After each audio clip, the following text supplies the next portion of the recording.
Beleza, pessoal. Então, iniciando aqui a nossa aula de hoje, nós iremos, nós iremos falar, né, justamente sobre hepatites virais, ok? Entre outras doenças, certinho? Então, aproveite esse momento para tirar suas dúvidas. Nós vamos falar muito de imunodiagnóstico, complementando todo o estudo, certinho? Falando de doenças importantes aqui dentro da área biomédica. Pessoal, olha só, hepatites virais é um tema corriqueiro que a gente aborda como biomédico todos os dias, né? Seja nas 30 áreas de atuação da biomedicina, volta e meia nós somos cobrados dentro desse assunto, não só para explicá-lo, mas também como diagnosticá-lo e também evitá-lo de uma forma profilática onde nós estamos. Então, dentro de hepatites virais, nós temos aí as principais, são 5 hepatites, de A a E, onde as mais famosas são hepatites A, B e C. Talvez você chegou nessa aula de hoje sabendo, né, da existência somente dessas 3 primeiras que eu citei, mas o fato é que existe não só essas 5 mais principais, mas existem vários tipos de hepatites, tá bom? Onde as mais famosas, como eu falei, é A, B e C. Certinho? Aonde de um histórico de hepatites virais? Eu não vou entrar muito na virologia, apesar de ser microbiologista, mas o foco aqui é o diagnóstico, o imunodiagnóstico, tá bom? Como eu falei aqui para vocês, das hepatites virais, né, nós temos aí hepatite A, B, C, as principais, ok? Aonde A e E são provocadas aí por vias orofecais, certo? Então, eu sempre dou, né, uma dica para os meus alunos não esquecerem disso. Quais as hepatites são transmitidas por via oral fecal? É aquelas hepatites que são adquiridas por água e alimentos contaminados. E aí, para não esquecer, água começa com A, tá bom? E alimentos contaminados. Você nunca mais esquece disso. Então, uma setinha aqui. Quais as hepatites que chegam ao homem através de água e alimentos contaminados? Tá bom? Então, é a hepatite A e a hepatite E, de água e alimentos contaminados. Certinho? O restante das hepatites, B, C e D, né, são hepatites que vêm aí por vias parenterais. Aí entra relações sexuais, pérfuro cortantes, transfusões sanguíneas, tá bom? Então, só um tipo de contágio, ok? Pessoal, na hepatite, né, independente de qual seja ela, o alvo do vírus sempre é o hepatócito no fígado, tá bom? Esse é um tipo de vírus que vai infectar especificamente as células hepáticas, daí provocando hepatite. Essa síndrome hepática, né, que nós chamamos de hepatite, ela não é somente provocada por vírus. A gente viu lá estudando ainda marcadores da função hepática, que a hepatite ela pode ser alcoólica, que ela pode ser viral, que ela pode ser de outras químicas ou medicamentosas, certo? Pode ser parasitárias, pode ser bacterianas e pode ser por outra causa que venha inflamar o fígado, tá bom? Então é isso que eu quero abrir a mente de alguns aqui que talvez pensam que hepatite somente é causada por vírus. Não. Hepatite é o quadro infeccioso agudo e crônico, em algumas situações, provocadas, né, por inflamação do fígado por algum agente, seja esse agente químico, físico ou microbiológico. E dentro do mundo microbiológico, nós temos aqui as hepatites virais, certo? Então, para que eu venha diagnosticar aqui uma hepatite A, tá bom? Alguém tem, nessa noite, com conhecimento já adquirido, condições de me falar como hoje eu sei se a pessoa está com hepatite A ou teve hepatite A num passado remoto? Vocês já conseguiriam me falar isso nessa noite? E aí, hoje eu quero uma aula bem interativa, viu? Pode acionar o microfone aí, e aqueles que sabem, vamos alimentar a aula com a sua brilhante participação, que tanto me encanta no processo de ensinar. Tá bom? Então, Pesquisa de GGM. parabéns, né? Pesquisa de anticorpos IgG, IgM, tá bom? Então, esses anticorpos a gente sabe que, né, a gente pesquisa ele através do soro, não é isso, pessoal? Colhe-se o sangue, separa-se o plasma ou o soro, né? E aí você tem condições de mensurar qualquer coisa nesse material, soro ou plasma.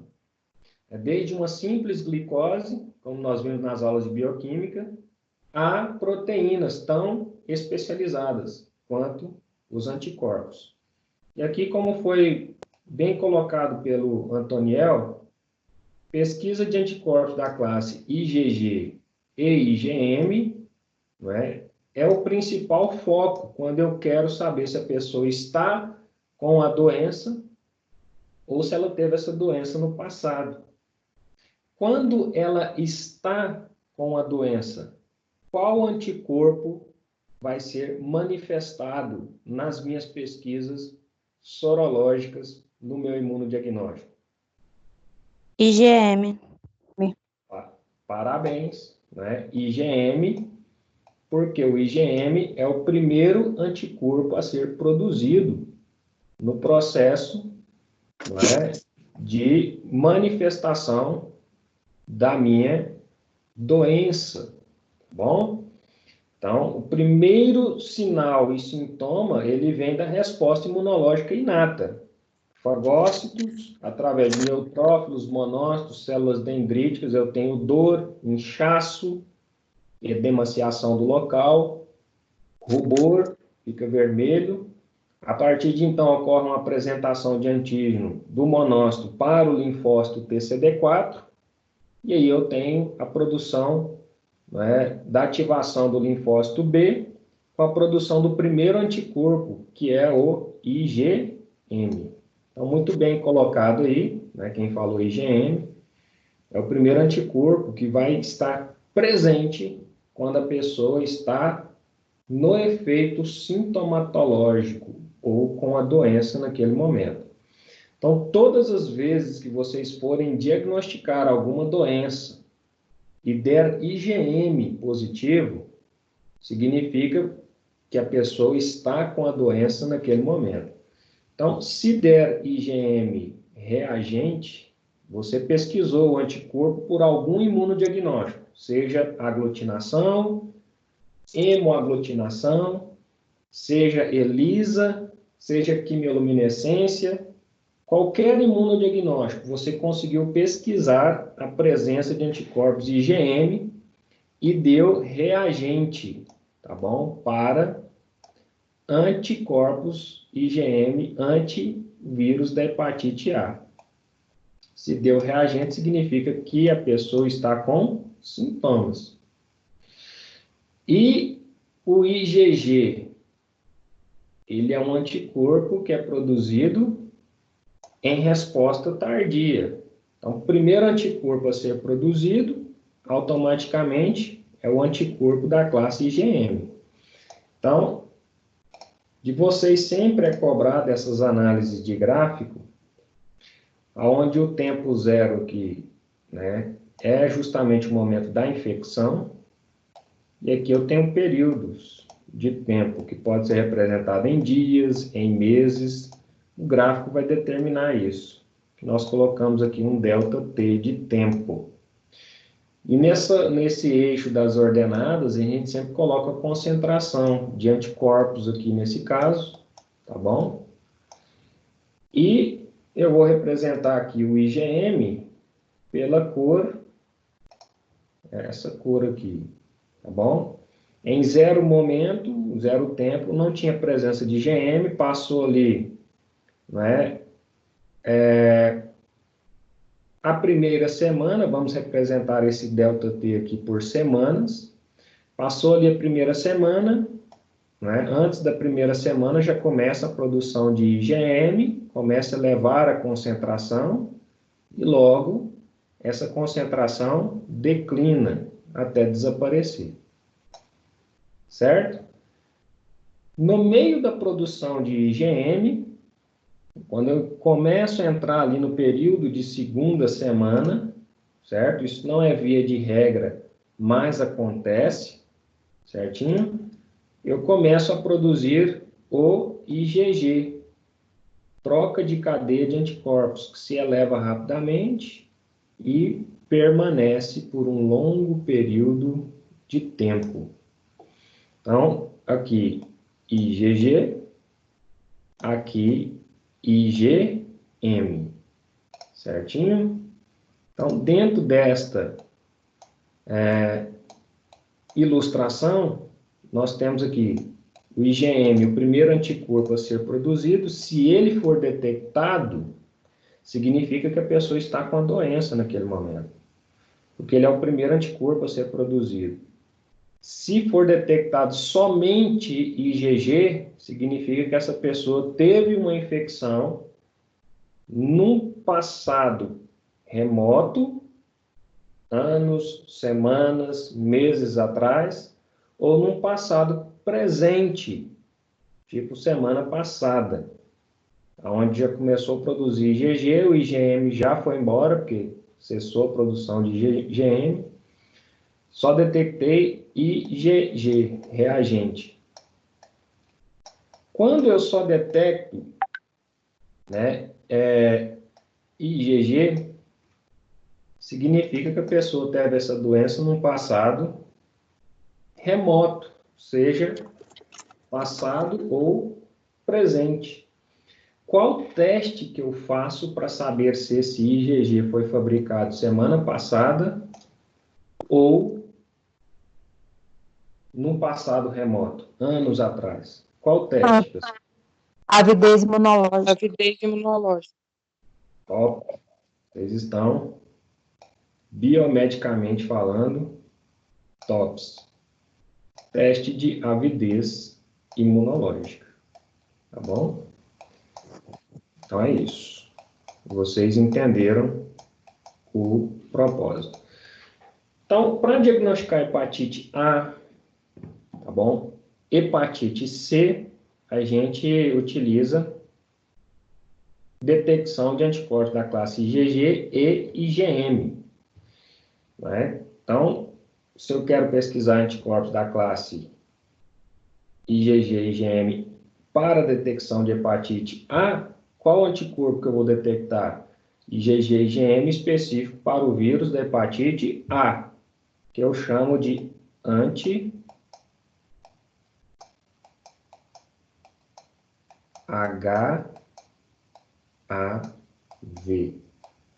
Por que, professor, anti-HAV? Como a gente tem um péssimo hábito de importar conhecimento das literaturas inglesas, normalmente esses nomes vêm tudo, vamos falar assim, aportuguesado de uma forma em inglês. Então, seria o certo anticorpo, anti-VHH. HA, mas ninguém está habituado a isso. Tanto é que nas prescrições médicas, nos kits que nós compramos em laboratório e no próprio protocolo, procedimentos ou técnicas laboratoriais estão descritos detecção de anti-HAV, que é detecção de anticorpos antivírus da hepatite A. Então, anticorpos anti-HAV, IgG e IgM é o que vai vir na minha prescrição para se fazer o exame. Aí a recepcionista do laboratório vai digitar lá no computador, né? E aí ela vai pesquisar o exame, como que está lá? Anti-HAV, IgG e IgM. Então, acabou virando um padrão, né? Esse anti-HAV. E se eu quiser detectar anticorpos da hepatite C? Alguém já tem uma sugestão? HCV. HCV, tá bom? E aí, se eu quiser detectar da hepatite E, anti-HEV. Da hepatite D, anti-HDV, tá bom? E da hepatite B, anti-HBV. Agora, nas hepatites, pessoal, A e C, tá bom? Hepatite A, C, D e E. Normalmente as pessoas só pedem esses dois anticorpos. Anticorpos da classe IgG e IgM, para saber se a pessoa teve o contato com o vírus no passado ou se ela está com a doença naquele momento. A pessoa chegou lá com sinais de icterícia, dor hepática, né? Ao apalpar, o médico vai colocar lá a mão no abdômen, não é? A pessoa sentiu dor hepática, ela está ictérica, o que não é protocolo, viu? Tem pessoa que com hepatite não apresenta icterícia alguma, certinho? Ao contrário do que muitos pensam, se está com hepatite tem que ter icterícia. Não tem, tá bom? Depende do grau de comprometimento dos hepatócitos, certinho? Então, a pessoa estava com hepatite, com abdômen estendido, abaulado, dor em cima do fígado, certo? E aí o médico, obviamente, suspeitou de uma hepatite, ele pediu, né, exames para hepatite. Ele quer saber se é uma hepatite viral. Então, o que ele vai pedir? Exames para hepatite A, exames para hepatite B, exames para hepatite C, que são as três principais. Mas como que ele vai afunilando? Né? Por exemplo, se for uma criança, criança não tem, não é? Relações sexuais, né, de forma como nós conhecemos aí no mundo adulto, certo? Então, criança, o médico não vai suspeitar que ela está com hepatite B, com hepatite D ou com hepatite C. Qual exame que ele vai pedir? Então, pela clínica, ele vai norteando. Hepatite A ou hepatite E. Agora, se chegar um adulto lá, provavelmente esses sinais e sintomas são de hepatite, ele não vai pedir hepatite A. Se essa pessoa teve hepatite A, foi no passado, quando ela era criança, certo? A menos que a pessoa relate lá que ela mora numa zona, né, de população aonde não tem um saneamento básico. Aí o médico vai suspeitar, né, de doenças infecto-contagiosas por via oral fecal. Aí sim ele pode agregar hepatite A no seu diagnóstico. Tá bom? Agora, quando a clínica aponta para grupos de risco, como profissionais da saúde, né, a gente está suscetível a tudo isso aqui, ó, certo? Pessoas que usualmente praticam relações promíscuas, não tem parceiro definido, ok? Não se previnem dessa forma. Então, tudo isso conflui para que o médico venha solicitar hepatite B, D ou C. Então, a gente não entra nesse propósito. A gente precisa saber e entender o que nós estamos diagnosticando. Hepatite A e hepatite E são doenças infecto-contagiosas que podem, né, ser virais e transmitidas por via entérica. As demais por via parenteral. E quando eu estou diagnosticando hepatite A, E, C ou D, normalmente o médico pede apenas o anticorpo anti-HCV, anti-HDV, anti-HEV ou anti-HAV da classe IgG ou IgM. Ponto. E o raciocínio de vocês aqui estão perfeitos dentro deste contexto. O que gera um pouco de desconforto é isso aqui, olha. Hepatite B, tá bom? E aqui você vê que existem outras hepatites. F, G, TTV, entre outras mais, tá bom? Não vou entrar em todo o assunto aqui, porque não é aula de virologia, certo? Mas eu gostaria de, né, argumentar aqui com vocês, principalmente a questão das hepatites mais prevalentes. Olha só, hepatite A. Eu tenho aqui a semana de infecção, né? O vírus tem seu período de prodromicidade, que é o tempo zero do gráfico. A pessoa, né, em semanas depois da infecção, começa ali a replicação viral. Então, tem um período, né, de incubação viral aí, que nós chamamos esse período de janela, né, de prodromicidade, ou seja, a pessoa não tem sinal e sintoma nenhum, apesar de já estar infectada. Depois, em um período aí que passou aqui 2 semanas, começa uma alta da replicação viral, né, que atinge um pico máximo aí em 3 semanas, tá bom? De infecção. Aqui a pessoa já está sentindo todo o sinal e sintoma, e aí já começa a apresentação de antígeno, entre outras coisas, e aí começa a produção do primeiro anticorpo, IgM, depois cessa a produção do IgM e permanece a produção do IgG.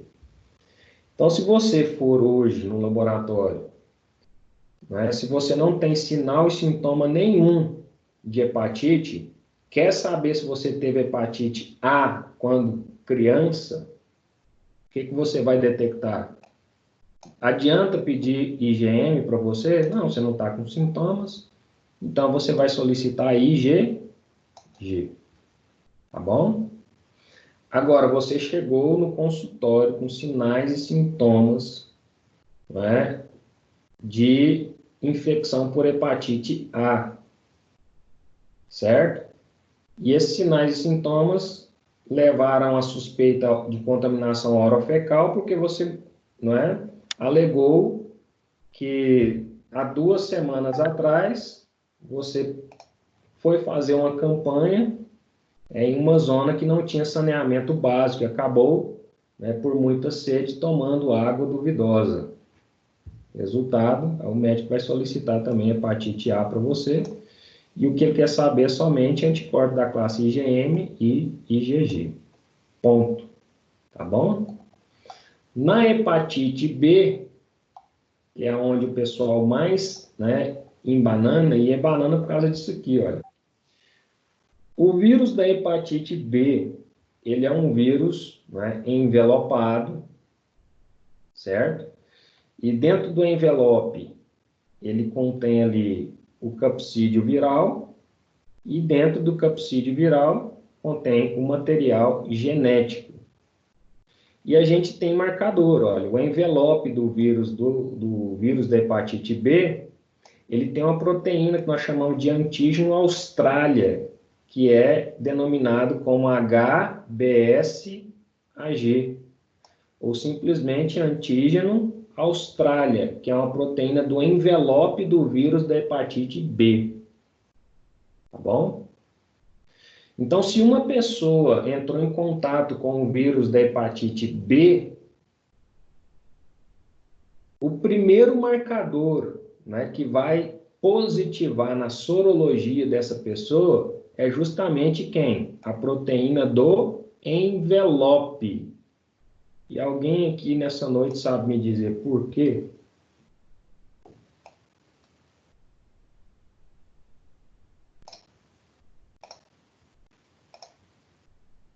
Por causa disso aqui, pessoal. O vírus, ele sempre tem que infectar uma célula, nesse caso é um hepatócito.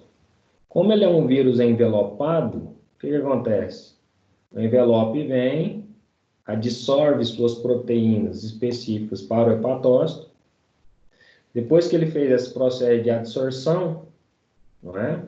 E lá dentro do envelope viral, nós temos o capsídeo do vírus, certo?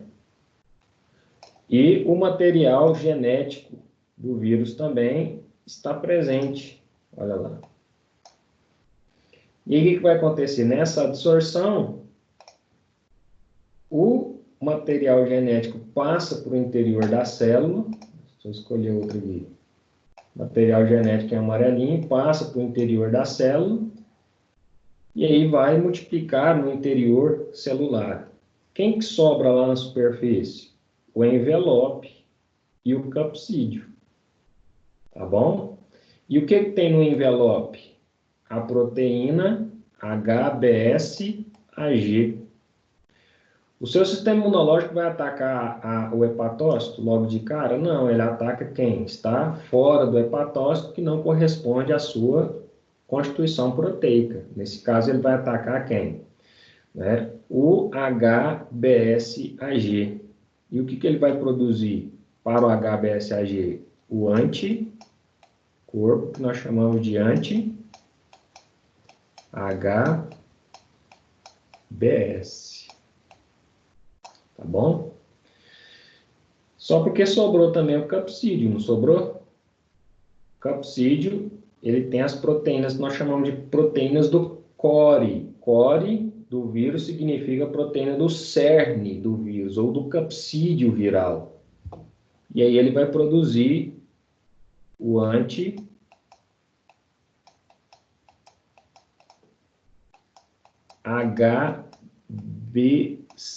Então, anti-HB é anticorpo contra o vírus da hepatite B, e esse anticorpo é voltado para uma proteína do capsídeo viral ou do core viral. Por isso que tem esse C aqui, olha. Então, quando pede para dosar anti-HBc, eu estou falando das proteínas contra o core do vírus, que é justamente isso aqui, ó, é aquela proteína, o arcabouço proteico que está dentro do envelope.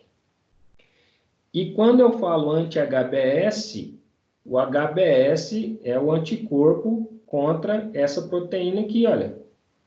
O antígeno Austrália, que é o antígeno S. Tá bom? Antígeno S do vírus da hepatite B, que é uma proteína que eu sei que é uma proteína do envelope viral. Certo? Então, o meu linfócito B, o monócito vem cá, fagocita, né, o vírus, apresenta o vírus para o linfócito TCD4, e a primeira proteína a ser apresentada é a proteína HBsAg. Uma outra proteína a ser apresentada é a proteína do capsídeo viral, que é o HBc. E aí, como o linfócito TCD4 vai reconhecer essas proteínas como não próprias do meu organismo, o que ele vai fazer? Vai ativar o linfócito B, para que o linfócito B produza anticorpos contra a proteína S, e aí ele vai produzir um anti-HBs, e contra as proteínas do capsídeo viral, ou do core, que eu chamo de anti-HBc. O anti-HBc, IgM, é o primeiro, e o anti-HBc, IgG, vem logo em seguida. Tá bom? Aí deixa eu avançar aqui um pouquinho. Então, olha só. Eu tenho aqui os genes de produção das proteínas do core, perdão, das proteínas do envelope. Eu tenho as proteínas que vão produzir o core do vírus, que é o HBc, antígeno, certo? E as proteínas de replicação, que eu chamo de HBe, certinho? E aqui, olha só, como eu falei para você, o HBsAg são os antígenos que estão logo na superfície viral, que compõem o envelope do vírus, tá bom? Então, HBsAg representa proteínas do envelope. HBc são antígenos internos que representam o capsídeo viral. E HBeAg, que é um outro antígeno, são proteínas secretadas não estruturais, ou seja, não está presente aqui na estrutura do capsídeo e nem na estrutura do envelope, mas são proteínas secretadas durante o processo de replicação viral. E aí é conhecido como antígeno E do vírus da hepatite B. Então, o antígeno S do vírus da hepatite B, a gente sabe que são proteínas do envelope. O antígeno C do vírus da hepatite B, a gente sabe que C vem de capsídeo viral. E antígeno E, né, do vírus da hepatite B, são proteínas provenientes do processo de replicação viral. Certinho? Aonde, para um diagnóstico da presença do vírus da hepatite B no organismo, basta que eu detecte isso aqui, ó. Se eu fizer um imunodiagnóstico em você e detectar HBsAg, eu estou detectando em você o que? As proteínas do envelope do vírus da hepatite B. Então, quando dá um exame HBsAg positivo, significa que você está com o vírus na circulação. Não é isso? A gente não colhe o sangue, separa o plasma ou o soro para fazer a sorologia, e aí quando eu faço pesquisa nessa sorologia de HBsAg e encontro, significa que eu encontrei quem? O vírus da hepatite B, ou o envelope do vírus, pelo menos. Em pessoas normais, você não encontra isso. Se você encontrar isso no sangue de uma pessoa, significa que ela entrou em contato com o vírus e que ele está em circulação. Significa que ele está em replicação, porque você encontrou isso aonde? No plasma ou no soro da pessoa. Certinho? Então, Cortou o áudio. Repete. se eu encontrar anti-positivo, também vai ser?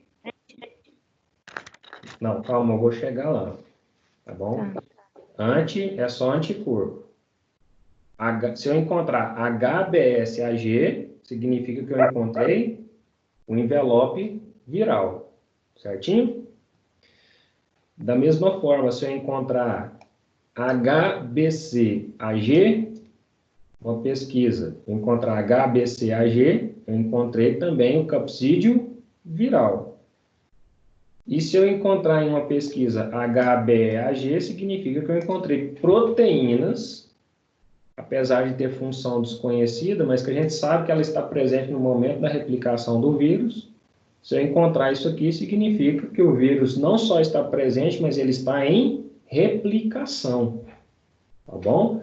Porque essa proteína aqui, olha, eu só encontro no momento da replicação viral. Tá bom? Vou colocar aqui. Replicação. Somente nesse momento que você vai encontrar o HBeAg. Em grandes quantidades detectáveis. Tá bom? Para o diagnóstico. Então, replicação. Certinho? Agora, eu vou entrar na questão dos anticorpos. Para o envelope viral, a proteína HBsAg faz parte da sua constituição proteica? Não. Se ela não faz parte da sua constituição proteica, o que vai acontecer? O seu organismo vai produzir um anticorpo contra o HBsAg. Qual o nome desse anticorpo? Anti-HBs.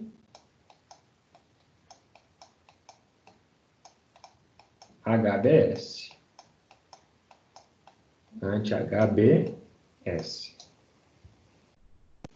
Para o HBsAg, que é a proteína do core do vírus, né?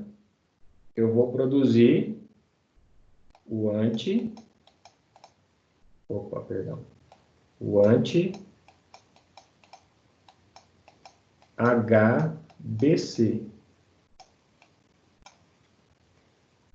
E para o HBeAg, que é outro antígeno, representante aqui da replicação viral, eu vou produzir o anti-HBe.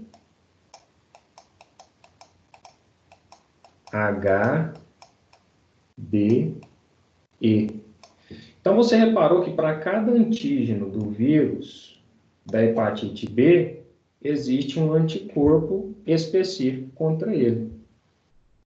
Para o antígeno do envelope, que é o HBsAg, eu tenho o anti-HBs. Para as proteínas do core, que é o HBcAg, eu tenho o anti-HBc. E para as proteínas da replicação viral, HBeAg, eu tenho o anti-HBe. E aí, é interessante, né? Como eu falei para você, dosar hepatite A, hepatite B, hepatite A, hepatite C, hepatite D e hepatite E, eu só preciso saber se tem anticorpo presente ou não.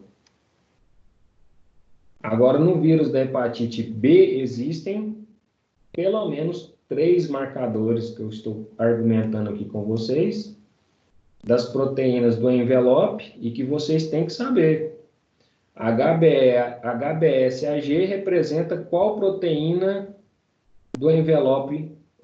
HBsAg representa o que no vírus da hepatite B? Representa as proteínas do envelope. O HBcAg representa quais proteínas do vírus da hepatite B? As proteínas do capsídeo. E as proteínas HBeAg, né, significa o quê? São proteínas secretadas não estrutural relacionadas à replicação viral. Certinho? E para cada uma dessas proteínas, como elas não fazem parte da constituição proteica humana, vai se produzir um anticorpo. Para o HBsAg, anti-HBs. HBcAg, anti-HBc. E HBeAg, o anti-HBe. Tá bom?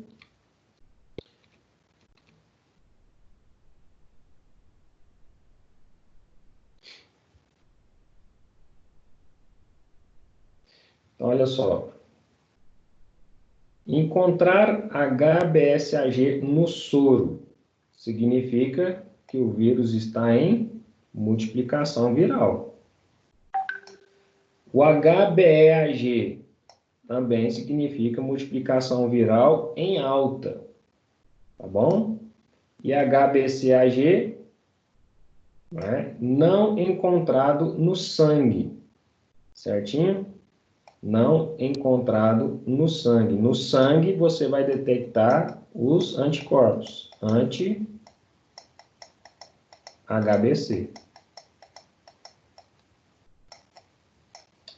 Que a gente detecta no sangue, principalmente é esse aqui que nós chamamos de antígeno Austrália. Tá bom? E esse outro aqui que nós encontramos lá no momento da replicação viral também. Isso daqui é um quadro clássico de hepatite B, né? Como que acontece? Então, vamos interpretar esse gráfico, certinho? Olha lá. 0 momento de infecção na linha do tempo, né? Semanas após a exposição. Então, a semana 0, obviamente, é a semana que houve a exposição. Então, a partir do momento da exposição até quase inteirando 4 semanas, eu tenho um período aí de latência, não é? E aí depois começo devido à constante replicação viral, o vírus foi lá, infectou o hepatócito, não é? Começou a replicação viral, essa replicação viral terminou na morte do hepatócito, né? Os novos vírus que saíram ali de dentro infectaram outros hepatócitos. Nesse momento eu tenho uma alta do HBsAg. E o HBsAg, olha só, ele também é acompanhado de uma alta do HBeAg, porque os dois andam juntos, é ou não é? Se o vírus está replicando, está formando muito envelope. Então, se está formando muito envelope viral, automaticamente eu tenho uma alta do HBsAg, que tem aqui um pico, né, que coincide aí, né, com um pico de quase 12 semanas. Poderíamos colocar aqui 11 semanas. E nesse período também nós temos aí o aumento da concentração de HBeAg. E é justamente nesse período aqui onde tem o aumento da viremia, começa a aumentar, então, a injúria celular hepática, a pessoa começa a ter disfunção hepática, hepatite. É justamente nesse período aqui, entre a 8ª e a 12ª semana, que a pessoa começa a apresentar sinais e sintomas. Muito vírus circulando, muitos hepatócitos sendo destruídos, não é? E aí a pessoa começa a sentir sinais e sintomas. Enjoo, náusea, visto que o fígado, como vocês viram, ele está correlacionado a uma série de metabolismos. Dentre esses metabolismos, né, a conversão de bilirrubina em bile. Ok? E aí, justamente, eu começo a apresentar sinais de icterícia, dependendo do grau de destruição dos hepatócitos. Eu começo a enxergar lá na bioquímica aumento das transaminases TGO, TGP. Lembram disso? As transaminases, glutâmico oxalacético, não é? Que é a aspartato aminotransferase, e a glutâmico pirúvico, que é a alanina aminotransferase, elas são enzimas celulares que estarão em alta quando há uma injúria celular. Como aqui está havendo uma injúria celular, né, lá na bioquímica você vai perceber o aumento de TGO e o aumento de TGP. Tá bom? TGO AST, TGP ALT. Então, tem um aumento das transaminases. Como é uma hepatite viral, lembram? Eu tenho um aumento das transaminases acima de 300 unidades. O negócio vai lá em cima, porque vírus replica muito rápido. Vírus destrói muito rápido. A replicação dele começa lenta, depois vai de forma exponencial, né, atingindo vários hepatócitos. É onde a pessoa entra rapidamente num quadro agudo ou agutização da doença, com sinais e sintomas. TGO, TGP vai lá em cima porque há destruição hepática. Então, essas enzimas, como são marcadores de destruição celular, elas vão subir. Como o hepatócito é responsável por converter bilirrubina em bilirrubina indireta em bilirrubina conjugada direta, né? Então, lembra lá? As hemácias são rompidas, capturadas pelo sistema retículo endotelial do baço, né? Lá no retículo endotelial do baço, ela começa a ser desmontada, a parte de aminoácidos da cadeia globina, né, vai ser reaproveitada em novos aminoácidos que irão constituir novas proteínas. O ferro vai voltar para os depósitos de ferro na transferrina e depois depositado na ferritina, que é lá no fígado, por sinal. E o que sobra ali é transformado em bilirrubina indireta. A bilirrubina indireta lá no fígado sofre, né, uma reação de conjugação com ácido glicurônico e passa a se chamar bilirrubina direta ou conjugada. Olha só, o hepatócito está lesionado. Ele não vai conseguir, de forma eficaz, fazer a conversão de bilirrubina indireta em bilirrubina direta.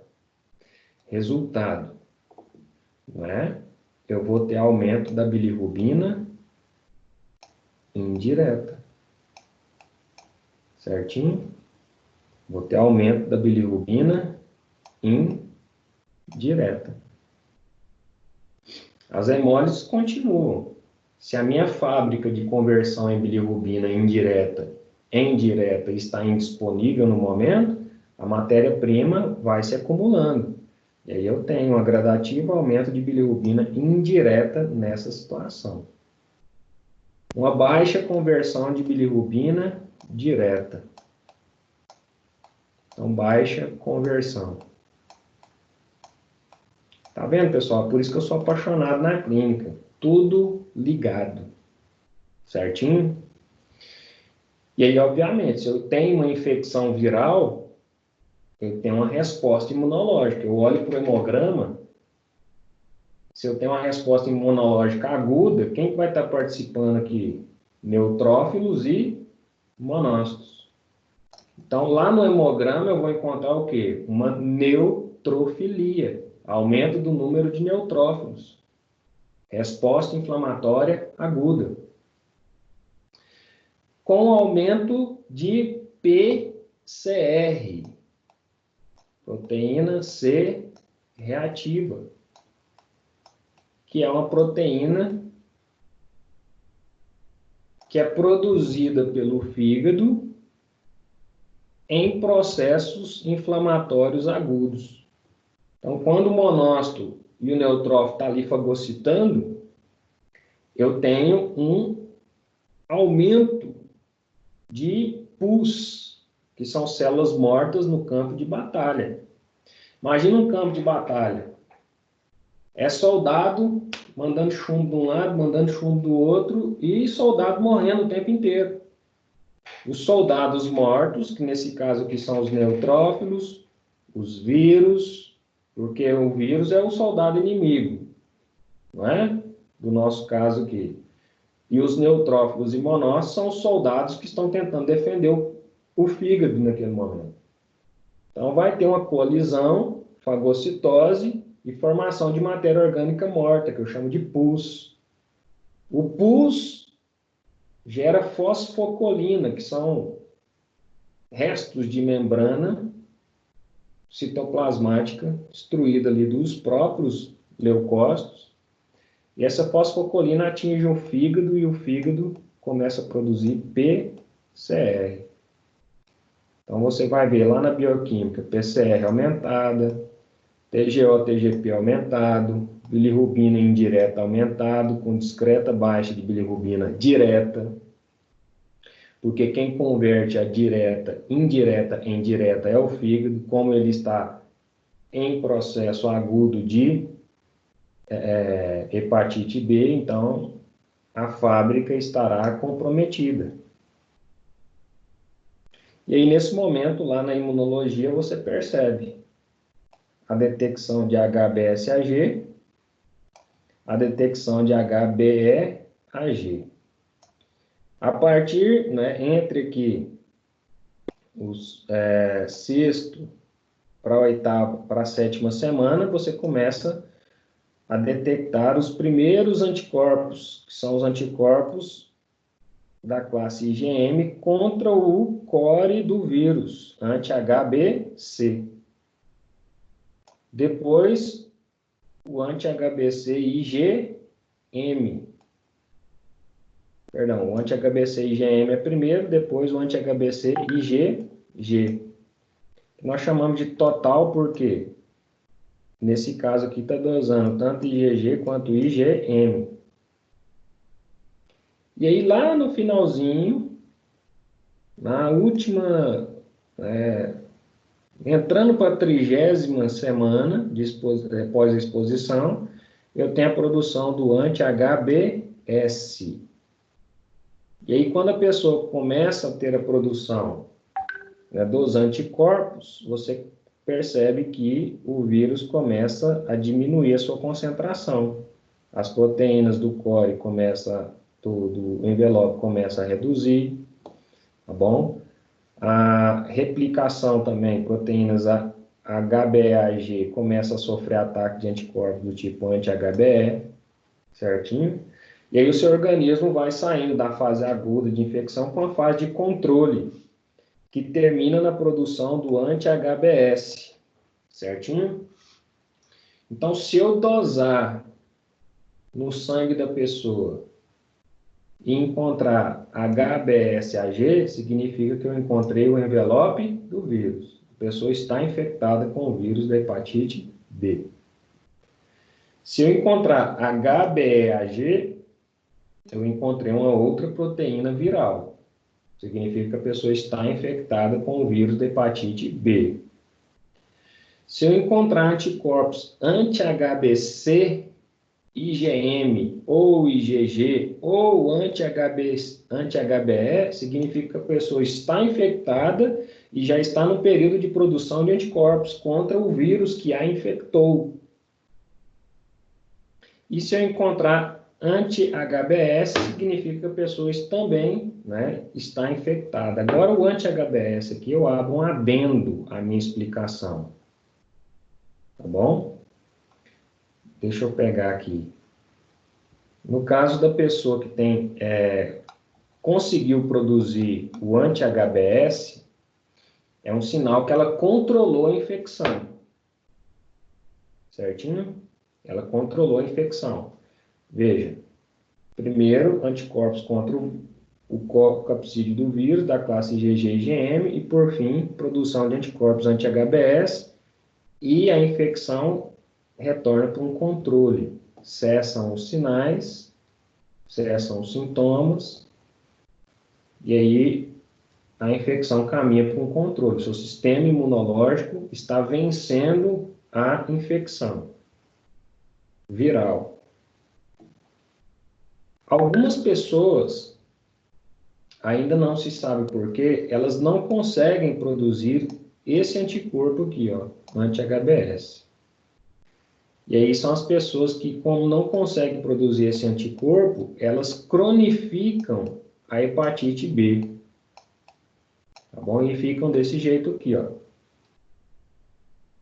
Olha lá. O vírus começa a replicação.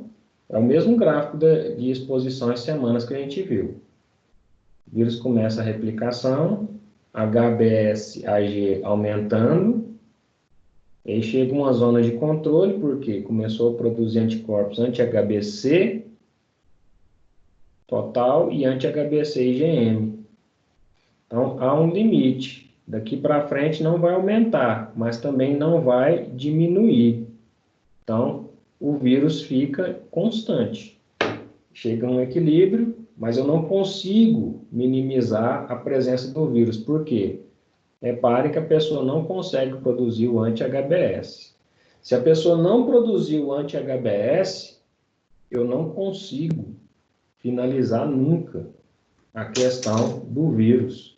E ele permanece constante. Ou seja, a pessoa entra num estado de hepatite crônica, até entrar num quadro cirrótico. O vírus continua infectando hepatócito, né? Apesar de ter anticorpo circulante. É só contra o core. Como o core você não encontra ele na circulação, porque o vírus infecta a célula. Vamos lá ver a questão viral. O vírus ele infecta a célula, você não encontra, né, normalmente o core do vírus dando bobeira na circulação, porque ele está envelopado, certinho? Então, os anticorpos, eles não, da classe IgG e IgM anti-HBc, eles não vão atuar no core do vírus, por quê? O core do vírus está interno ao envelope. Olha lá. O core do vírus está aqui dentro, o envelope externo. E aí esses anticorpos anti-HBc, IgG e IgM, eles não têm poder nenhum contra o vírus, ele tem poder contra as proteínas do core. Ele consegue atravessar isso aqui? Não. Resultado, os títulos virais permanecem constantes.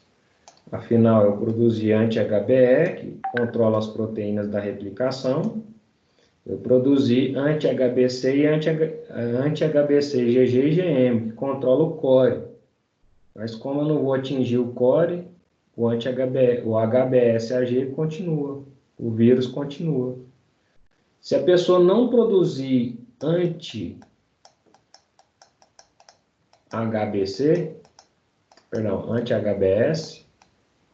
esse envelope nunca será atacado e a pessoa fica com hepatite crônica. Certo? Ok? Então a pessoa não consegue, né, controlar a infecção da hepatite. E aí uma pessoa, né, que dentro do quadro da hepatite,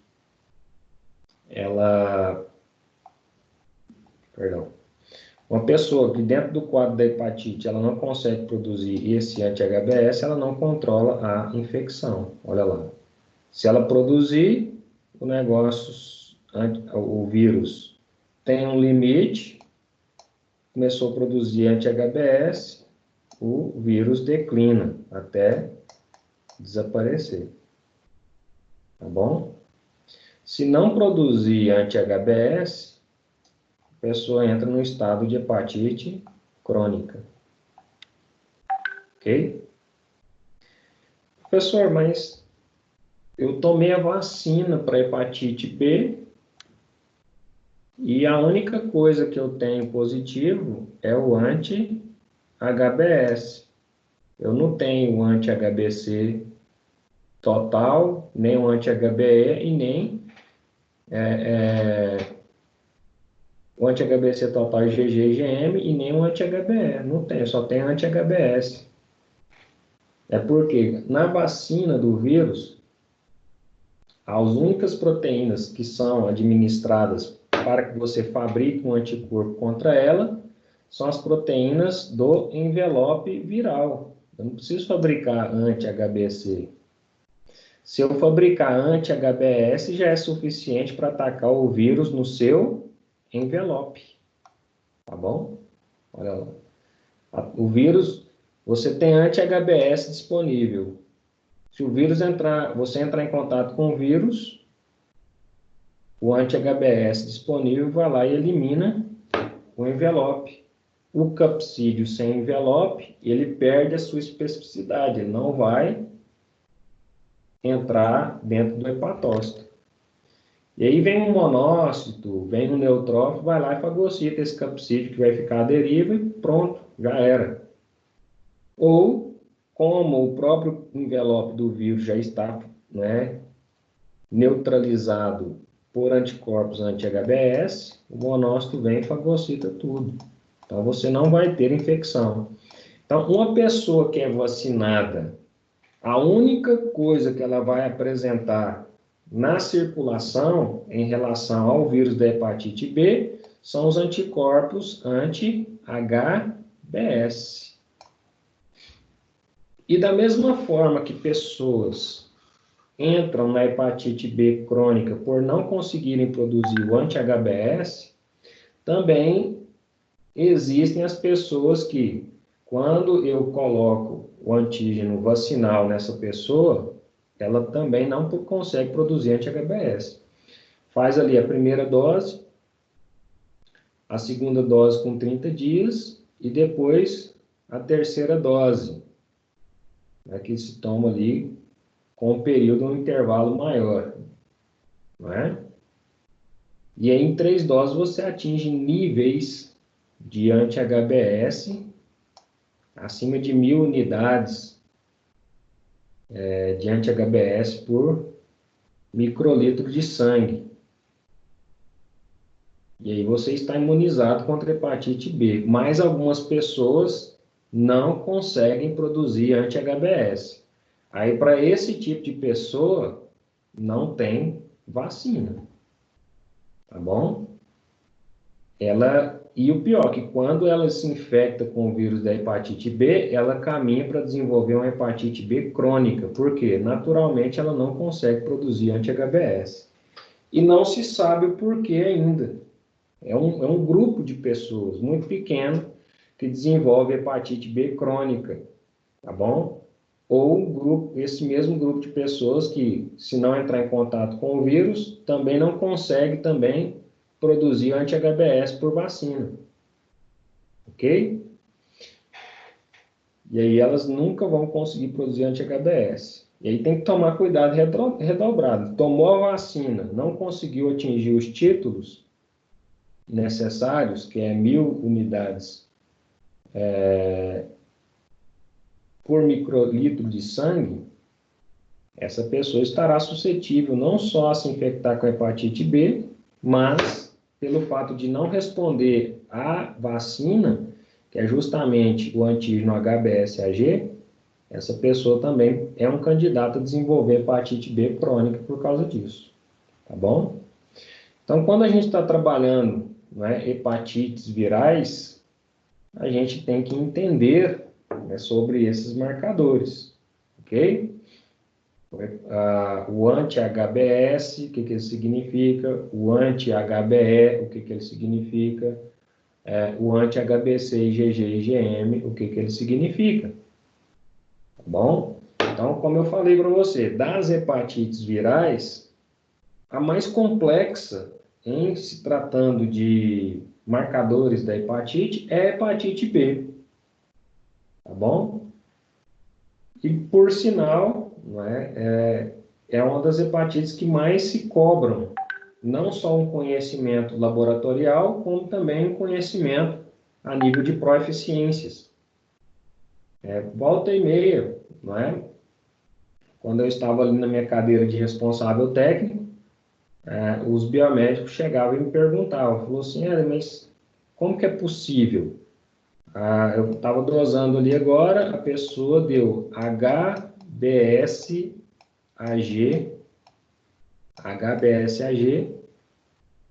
nossa, peraí, gente. A pessoa deu HBsAg positivo e a pessoa deu anti-HBc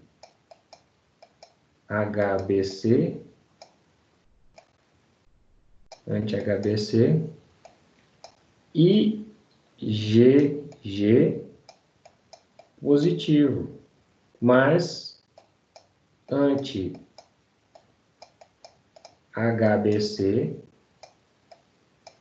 e IgM deu negativo. E aí o mais interessante é que eu dosei o anti-HBs dessa pessoa e também deu negativo. O que esses marcadores significam? Eu posso liberar esse exame, sim ou não?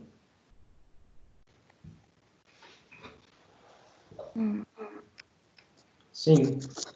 A pessoa Ele não, vacina, Oi? ela pode. Se ela foi vacinada, ele não produz o anti-HBs. Nesse caso aqui, deu anti-HBs negativo. Então, se ela foi vacinada, ela não consegue produzir o anti-HBs. E ela entrou em contato com o vírus. Por que eu sei disso? O HBsAg positivo. Exatamente. Detectou HBsAg na circulação, ele está, significa dizer que a pessoa entrou em contato com o vírus, tá bom? HBsAg positivo, ela produziu anti-HBc e IgG, ou seja, essa infecção é passada ou é recente? passada. Passada. Tá bom? Por quê? O anti-HBC IgM está negativo, certinho? E como ela não produziu anti-HBS, a hepatite cronificou. É exatamente essa situação aqui, ó. Certinho? Ela não produziu anti-HBS, produziu anti-HBC e eu encontrei HBsAg positivo. Deixa eu só apagar um pouquinho dessa rabisqueira aqui.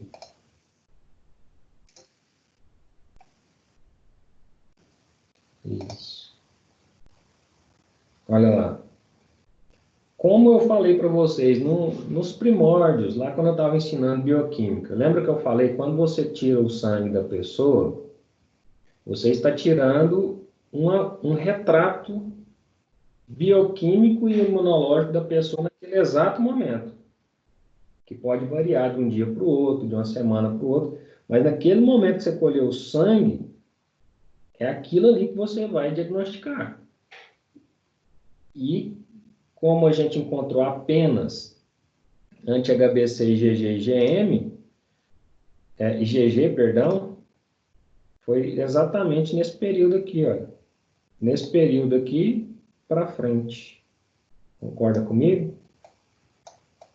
Então, foi num período que já não tinha mais IgM circulando, ou seja, a infecção foi passada pelo menos 40 semanas para trás. Não é? 40 semanas dá quase um ano. O ano tem 53 semanas. Então, se eu não encontrei IgM anti-HBC na circulação, porque ele deu não reagente, no exemplo que eu dei, só encontrei anti-HBC total, que significa que o anti-HBC IgG, não é?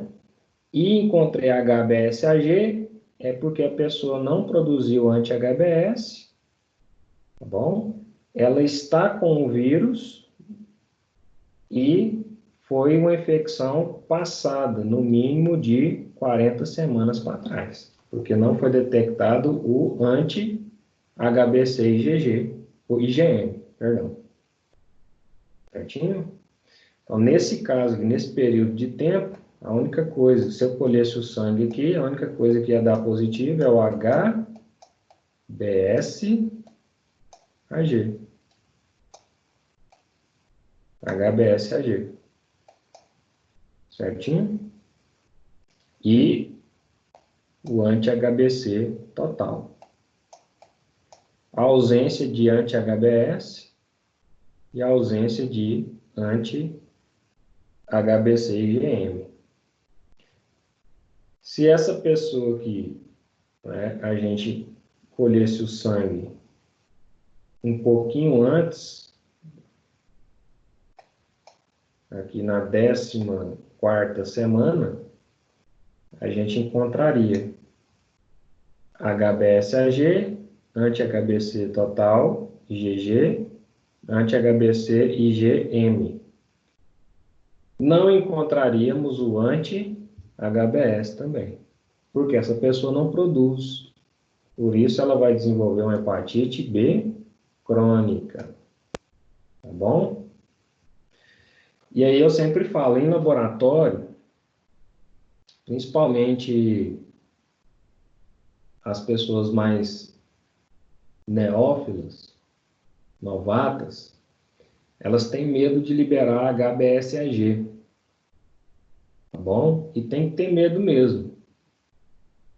Porque você está afirmando, por esse diagnóstico, se você liberar um HBsAg reagente, você está afirmando o quê? Que a pessoa tem hepatite B. Tá bom? Então, para qualquer diagnóstico HBsAg reagente, você está afirmando, olha, eu encontrei no meu imunodiagnóstico as proteínas do envelope do vírus da hepatite B. Se você está afirmando isso, significa que a pessoa está com hepatite B.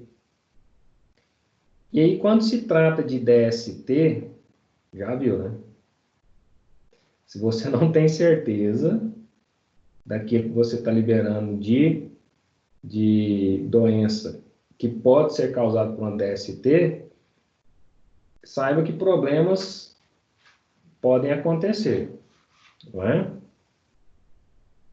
E problemas conjugais, trabalhistas, e etc, e etc. Tá bom? E até que se prove que focinho de porco não é tomada, filho, né? Então você tem que estar muito bem respaldado. E eu sempre volto naquilo que eu falei na aula passada.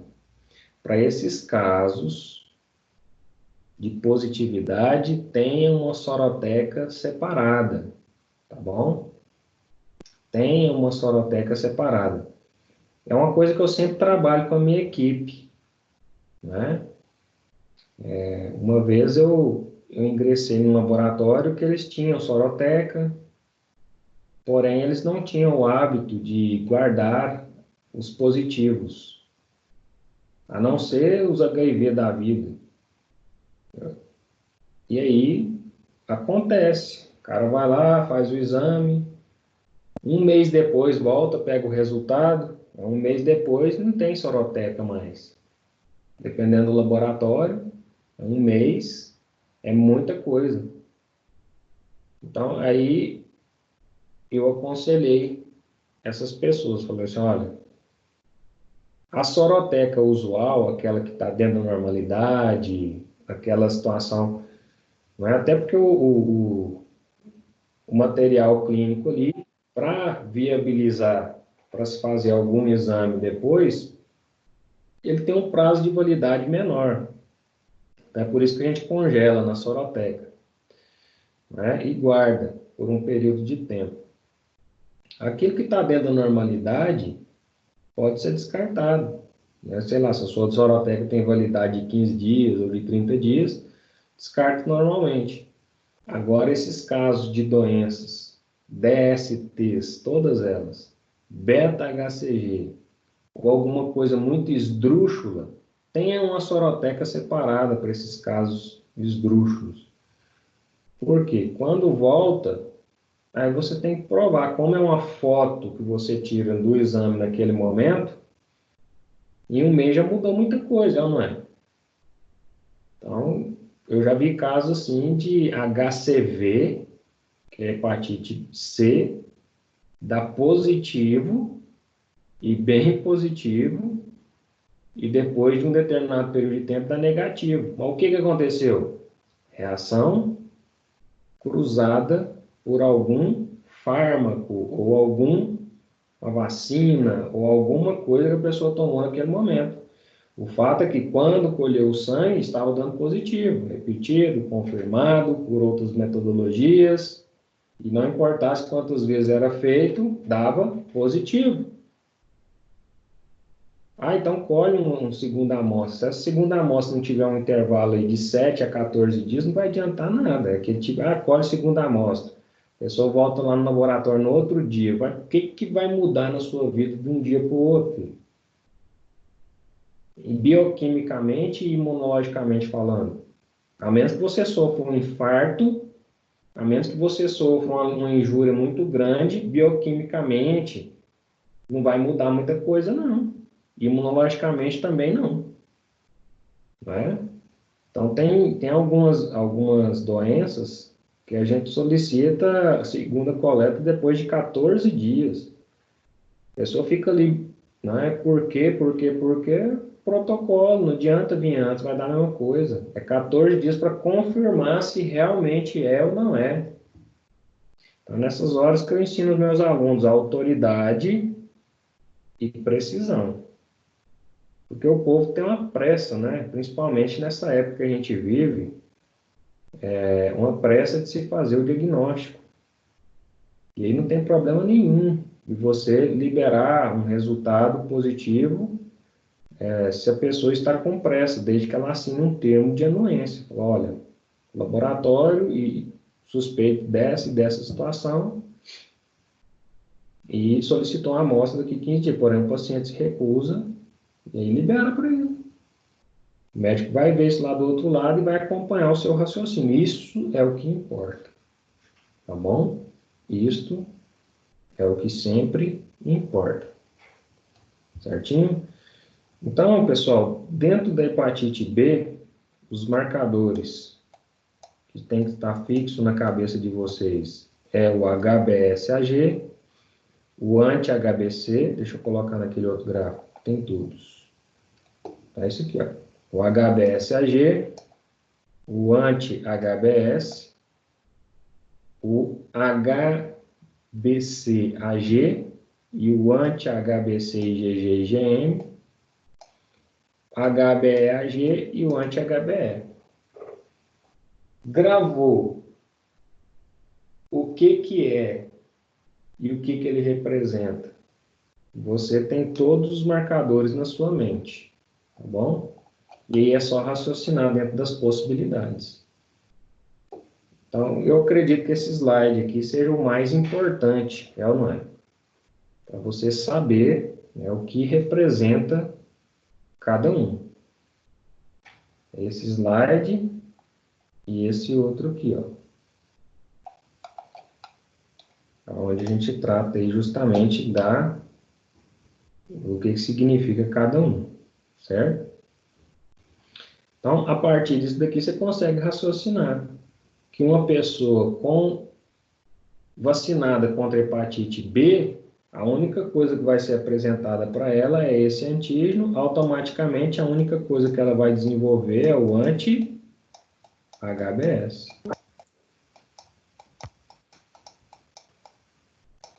Então, para uma pessoa vacinada, a única coisa que ela vai ter positiva é isso aqui, anti-HBs, que vai consumir o antígeno apresentado e no final só sobra isso aqui para ela. Uma pessoa que entrou em contato com o vírus da hepatite B, ela vai ter HBsAg, ela vai ter anti-HBs, ela vai ter HBcAg, ela vai ter HBeAg, ela vai ter anti-HBc-IgG-IgM, vai ter anti-HBe-IgG-IgM, tá bom? Coisa que uma pessoa vacinada não apresenta. A pessoa vacinada só apresenta isso aqui. E aí, raciocinando dentro da prodromicidade da doença, se a pessoa apresenta todos os marcadores que eu acabei de citar, menos o anti-HBs, ela vai desenvolver hepatite B crônica. Por quê, professor? Porque ela não produz o antígeno que vai eliminar o envelope do vírus. Se eu não conseguir inviabilizar, o envelope do vírus, o que vai acontecer? Ele vai reinfectar a célula. A pessoa fica com hepatite B crônica. E a pessoa que produz todos os marcadores, significa que ela entrou em contato com o vírus e controlou a infecção. Tá bom? Então, são os três casos. Hepatite vacinal, só apresenta anti-HBs. Hepatite B controlada, apresenta todos os marcadores. A hepatite B crônica apresenta todos os marcadores, exceto anti-HBs, o que impossibilita ela de controlar a infecção. E aí, como eu gosto de pessoas que raciocinam, não é? Por que uma pessoa que não produz anti-HBs não controla a infecção? Porque o anti-HBs é o único anticorpo que ataca o envelope do vírus. Se eu não atacar o envelope do vírus, eu não consigo eliminá-lo, impossibilitando que ele infecte novas células. E aí a pessoa entra na hepatite B crônica. Tá bom?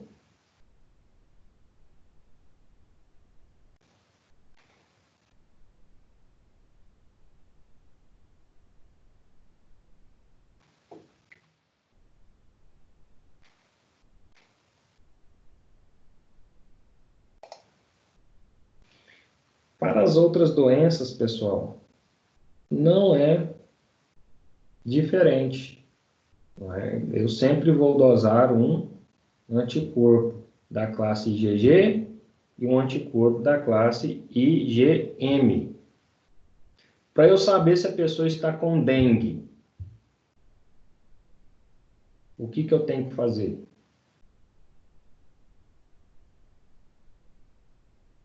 Já dentro desse raciocínio aí. Para saber se uma pessoa está com dengue, o que que eu tenho que fazer? Dosagem de Sorologia. IgM? Ou Dosagem o GG NS1. ou o NS1. O que é o NS1, gente? Assim como o HPSAG é a proteína do envelope viral do vírus da hepatite B, o NS1 ou antígeno NS1, isso aí, ó, NS1 são o nome da proteína do envelope do vírus do dengue. Se eu encontrar NS1, significa que eu encontrei o quê? O vírus. Tá bom? Então, todo exame de dengue que dê NS1 reagente, significa que a pessoa está com dengue naquele momento e que você encontrou o vírus. Agora, por que, não dosar IgG e IgM? Olha essa pergunta, isso aqui é pergunta de raciocínio clínico. Por que que a pessoa está com sinais e sintomas de dengue, você dosou somente o IgG e o IgM e deu não reagente, e a pessoa está com dengue? O que que aconteceu? Porque ela está só com o vírus no NS1 e ainda não produziu o anticorpo? Exatamente. Para eu produzir o anticorpo, demora um período de tempo, onde eu vou ter que apresentar antígeno, o antígeno apresentado vai ativar linfócito PCD4, vai ativar linfócito B, e aí, por fim, eu tenho a produção de anticorpos de 3 a 4 dias depois. Por isso que antes de 2010, se você fosse no pronto-socorro com dor de cabeça, dor na junta, febre, dor no fundo dos olhos, diarreia, vômito, cara, você está com todo sinal e sintoma que tem dengue. Mas não adianta nada, você tem que aguardar aí 4 dias de sintomas para vir fazer o teste. Você ia voltar lá para fazer o teste? Algumas pessoas só iam para fim de curiosidade, por quê? Com 7, 8 dias você já está vencendo a doença. Então, no quarto, quinto dia ali, o pior já passou, tá bom? E aí a pessoa só voltava para ter um dado epidemiológico. Aí foi em 2010, eles descobriram esse antígeno, chamado antígeno NS1, que está presente em todas as cepas virais do vírus do dengue. Porque nós temos aí 16 cepas virais, 4 tipos de vírus do dengue, e cada tipo tem mais 4 subtipos. Então, 4 vezes 4, 16. E todos esses 16 tipos, nós temos aí o antígeno NS1 presente. Então, o que eles fizeram? Bom, para não ter que a pessoa aguardar aí 3 a 4 dias de sintoma para voltar e fazer o exame, ela já vai normalmente, em questão de horas, o dengue evolui muito rápido, no outro dia ela já está com todos os sinais e sintomas, ela já vai no pronto-socorro, se eu detectar ali o antígeno NS1, significa que ela já está com dengue, pronto. E aí foi um auge muito grande, não é? Em 2010. Eu lembro que eu fiz até um trabalho científico em cima disso, que 75% dos casos do dengue eram diagnosticados por proteína NS1. Então, 75% é muita coisa. Bom, apenas 25% eram detectados com a presença do IgM ou do IgG, ou seja, a pessoa demorou a ir no hospital, e aí, quando já não aguentava mais, foi para o hospital, aí já não tinha mais NS1, apenas IgM e IgG, tá bom? E aí, por que ela não tinha NS1? Porque o anticorpo já tinha destruído ali os vírus circulantes a ponto de ele não ser detectável mais no teste, no imunodiagnóstico, certinho? Então, uma porcentagem muito grande de pessoas, 75%, se fechava o diagnóstico com isso. Pesquisa de antígeno NS1, certinho? E aí é onde se explodiu os testes rápidos, né? imunocromatografia, que já existia há muito tempo, desde que imunodiagnóstico é imunodiagnóstico, mas na questão do dengue, a imunocromatografia, o teste rápido, ganhou uma força muito grande, porque é uma doença que você vai no pronto-socorro, você vai resolver essa doença ou não, ali no pronto-socorro, certinho? E aí esse teste rápido ajuda muito, apesar da metodologia, né, dar falso positivo e falso negativo, mas um positivo com sinais e sintomas clássicos, apresentando ali, né, um hemograma com neutrofilia, plaquetopenia, leucopenia, né, isso aí fechava o diagnóstico do dengue, certinho? Através de um imunodiagnóstico. E aí tem aqueles casos variantes, né? Eu já vi casos acontecer. A pessoa estava com dengue, mas o teste rápido não deu. É aquele negócio, pode dar falso positivo, assim como pode dar falso negativo. Eu já vi isso acontecer. Bom, mas é aquela coisa assim, 0,1% de todos os seus imunodiagnósticos acontece uma coisa dessa.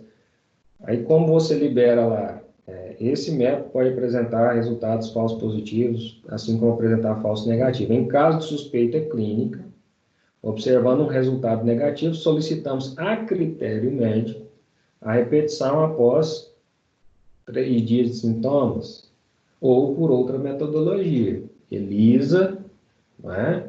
Seja essa enzimática, quimiluminescente ou eletroquimiluminescente.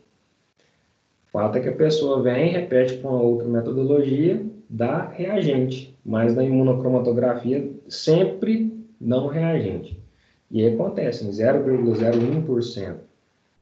Então, assim, a gente que trabalha com imunologia, não é? A gente sempre tem que saber os pontos fortes e os pontos fracos dos imunodiagnósticos, porque nunca tem um diagnóstico 100% assertivo quando fala-se de imunologia. Tem as variações, e a gente tem que saber, né, das variações. Exemplo, quando a gente falou de VDRL aqui, na aula de VDRL, qual que é a limitação dele? O efeito, quem se lembra aí? O teste de VDRL, qual que é a limitação dele? Prozona. Efeito prozona, né? Aonde se dá um falso negativo. A pessoa está com sífilis, né? Mas vai dar um teste de VDRL negativo se você não observar o critério da diluição. Então, a gente tem que saber, né, aonde leva cada imunodiagnóstico, os seus principais pontos fortes, os seus principais pontos fracos, para estar sempre sugerindo uma segunda opção, né? No caso da imunocromatografia é muito bom, porém, na aula de imunocromatografia eu coloquei ali o que realmente era bom, o que realmente não fazia, que a gente deveria tomar cuidado. Citei o exemplo aqui de novo. Então, para todas as doenças que vocês forem dosar no laboratório, né, eu citei aqui hepatite B, que eu acredito que é um teste muito rebuscado, né? E citei aqui também o exemplo do dengue, porque é um teste que todo ano faz. Né? Todo ano tem dengue, todo ano acontece e todo ano a gente tem que saber. E aí me veio uma pergunta, né? Agora a gente está vivendo aí a época do SARS coronavírus 2, né, que é a mutação 2.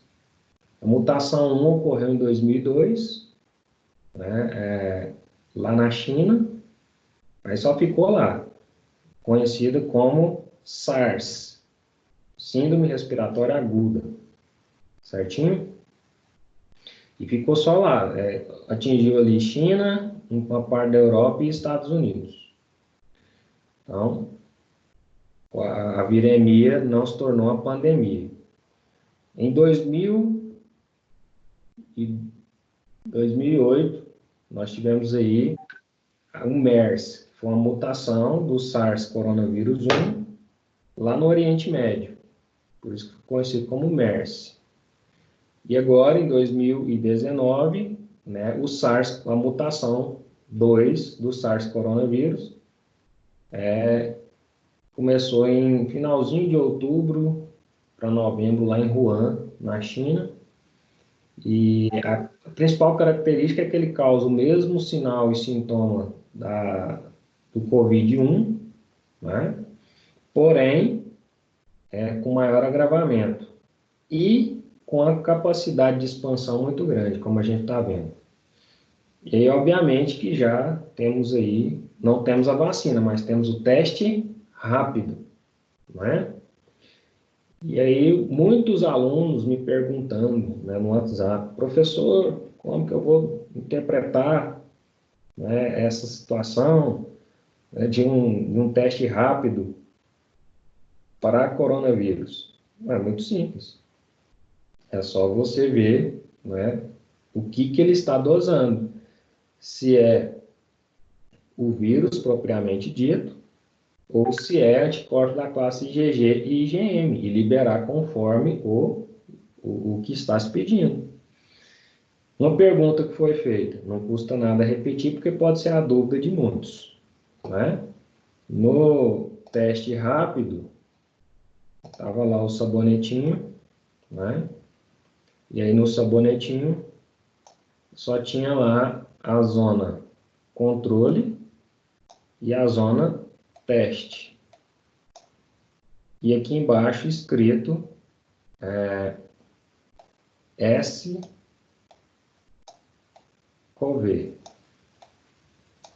S-CoV. E aí tinha lá o lugar de colocar o soro, né? E a zona de interpretação.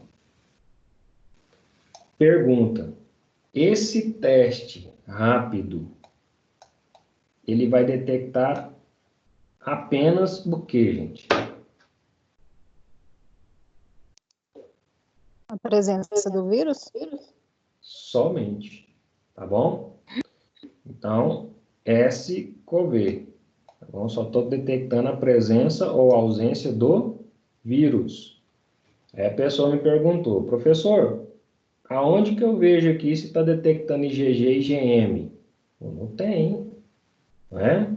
E é comum, é uma dúvida, né, que o pessoal que está lá na bancada, vocês porque estão aqui tendo a aula com o professor agora, estou te mostrando quando sai da faculdade, está lá na bancada, passou um tempo sem ver a matéria, é o tipo de pergunta que vem, tá bom? E aí eu já estou remediando agora, né, para que você lá na frente não sofra com essa angústia. Mas qualquer coisa, independente de estar em aula ou não, meu WhatsApp é sempre aberto, tem aluno aí do Brasil inteiro perguntando, tá tudo certo.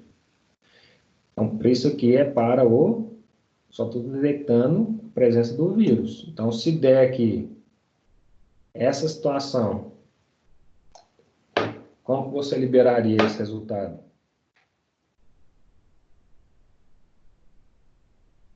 Não reagente. Não reagente para a presença do COVID. Tá bom? Se desse essa reação na imunocromatografia, como você liberaria? Reagente. Certinho. E se desse essa situação?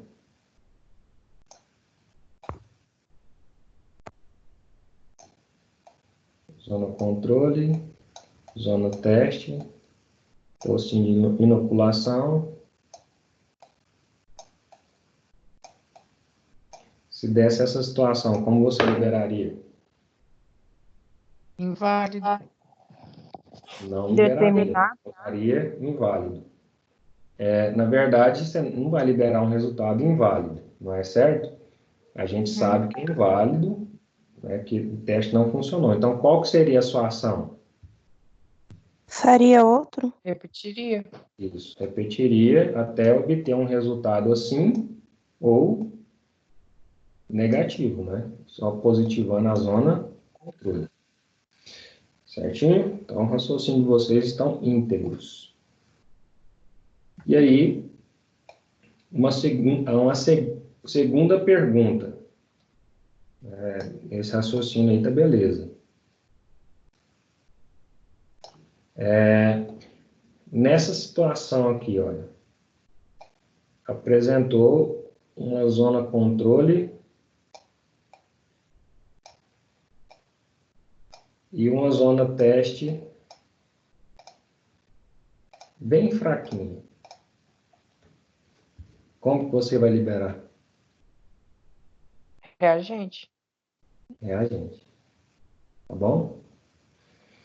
Então, para imunocromatografia, qualquer reação de positividade vai ser manifestada com produção de cor. Então, qualquer cor, independente se seja fraca, se seja forte, é uma reação reagente. Tá bom? Independente se seja fraca ou seja forte, desde que você observou o critério do tempo da reação. Normalmente essas reações ocorrem, né, via de regra, né, entre 10 e 15 minutos de reação. Se eu não esperar os 10 ou 15 minutos de reação, né, então eu não posso interpretar. Agora, se passou de 15, muito tempo, eu vou ler isso aqui 1 hora depois. Não vale.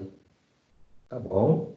Pode ser que aquela reação que você está vendo seja uma reação inespecífica, né, seja qualquer outra coisa, menos a reação. Então, observando o critério tempo, qualquer reação que apresente aqui na imunocromatografia é uma reação reagente, é uma resposta reagente. Tá bom, gente? Então, eu acredito que eu fechei aqui na questão do vírus da hepatite B, né? Pelo menos o diagnóstico da hepatite B, que eu acho que é um dos né, complicadinhos da hepatite. Vocês viram que o outro é só detectar anti-HBC, perdão, anti-IgG ou IgM. Bom, você já resolve o problema. Da hepatite B, que tem todos esses marcadores que, né, nos são cobrados todos os dias. Isso aqui todo dia você dosa no laboratório, gente. Todo dia, tá bom? E aí a gente tem que saber raciocinar em cima. E aí eu já aproveitei para revisar a questão da cromatografia, ou imunocromatografia aqui, né, com vocês. E a questão do efeito prozona, a questão do efeito da avidez imunológica. Alguma dúvida em cima disso tudo que nós abordamos, pessoal? Esse é o tempo de fechamento.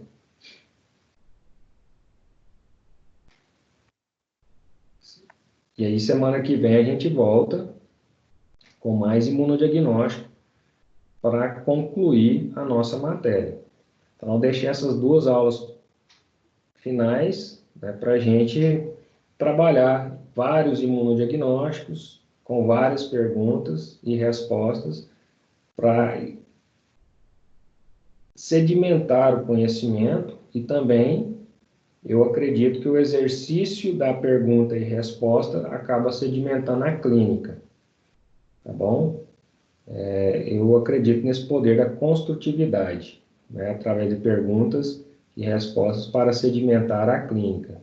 Saber dos porquês e alimentando dessa forma a teoria de uma forma prática, tá bom? Alguma dúvida, pessoal? Hoje não, né?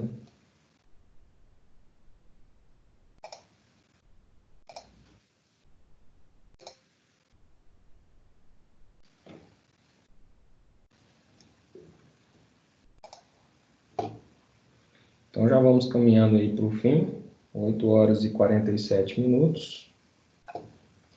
Se não tem nenhuma dúvida, eu já vou subir esses slides aqui da hepatite B lá para o seu AVA, certinho?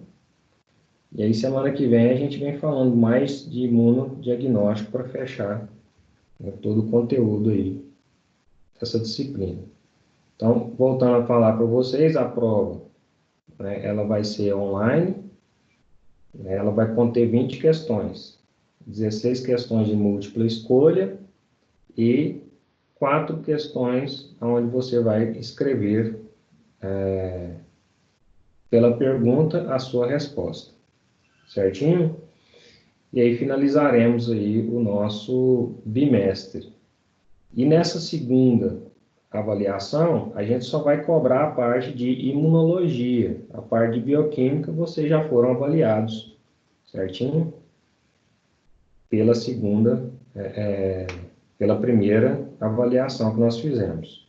Agora, a segunda etapa, somente a parte de imunodiagnóstico, onde tudo aquilo que for de imunodiagnóstico, que nós colocamos aqui, imunoprecipitação,